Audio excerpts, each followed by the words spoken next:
Hey guys, it's your boy GC Magnus here, bringing you episode 6 of Provision. In this episode, we'll be covering editing strats for your team. So by this time, you should be comfortable with your teammates, and you guys know your strengths and your weaknesses. But then you will get to this point where everything's gonna go wrong, and no matter how hard you try, you're still gonna lose. For example, for my team right now, I call it we're on this stage, and I call this pro versus regulars. Usually when you play game battles, you go into the regulars, just these random guys getting together, and just like your team, most likely, and then you guys end up doing mediocre against, or you guys beat them, and you win by just a few points. So yeah, for example, that's what's going on with my team for editing strats. That's what we're trying to do. We're trying to make our setups so that we force the enemy to take certain decisions, and we're already expecting them. That's just an example there. But for you guys, it could be a combination of a lot of things. So I suggest going back to the drawing board. This sort of problem could be simple, or it could be a combination of a lot of things, like I said before. So one thing that I could think of that could be wrong with your team or your setup or anything is exposure. So you or your teammates are taking too many unnecessary risks and are paying the price.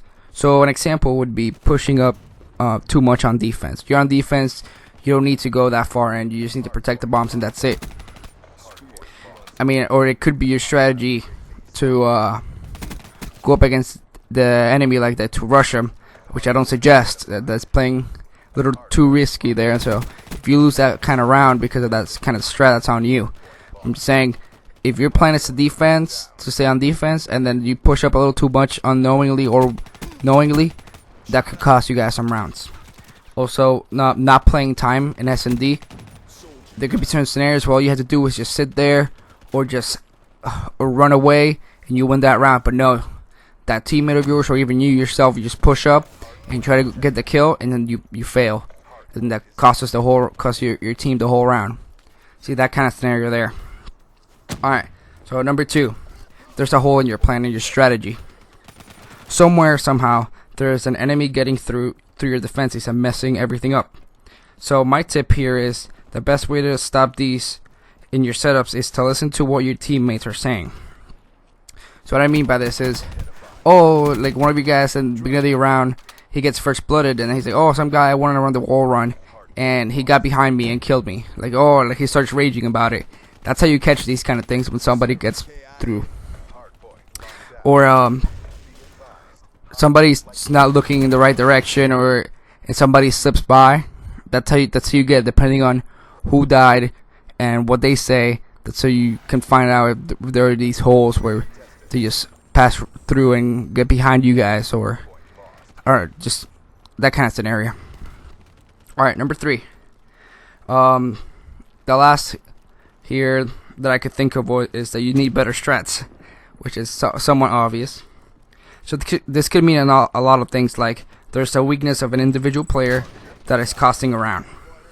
What I mean by that, like you're forcing somebody to use an SMG when they're used to assault rifles, and they're just not comfortable with it, and you have them set up in a specific place because you have nobody else to take that kind of thing.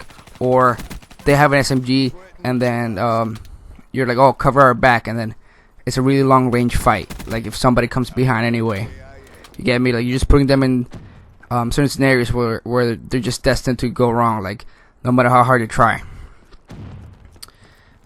Alright, so, or even that your strategy isn't good against your enemy's strategy. So what does that mean? That means that what if the enemy team just has a strategy that just breaks through it? For example, all of them rushing one specific objective, and you only have one person guarding the objective. 1 versus 4, there's terrible odds. So like that kind of scenario. So what I'm saying for this, for when this happens, for when you start getting overwhelmed, things just go wrong, and you guys have the setup correct, and no matter how hard your teammate tries, he always gets overwhelmed. Something like that. You need to make modifications on the fly, even if it needs to be from round to round. because the enemy team could just switch strategies on the go, and so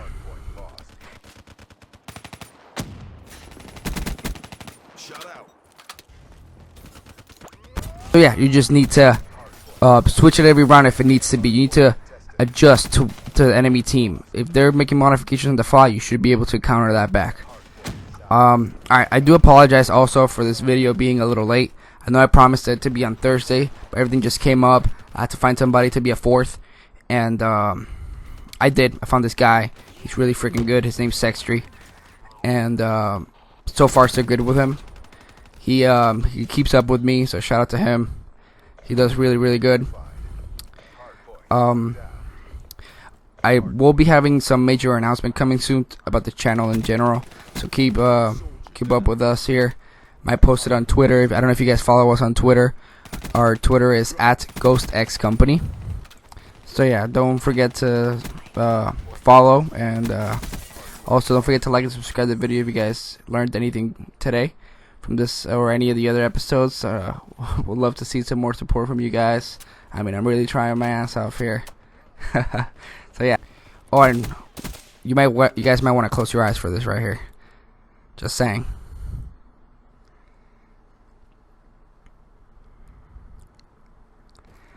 Yeah, so over here, about to get my mothership, kill this guy, because I ran out of ammo, and then bam, that happens. Totally really enraging moment right there. What else here? But yeah, that about covers this episode here.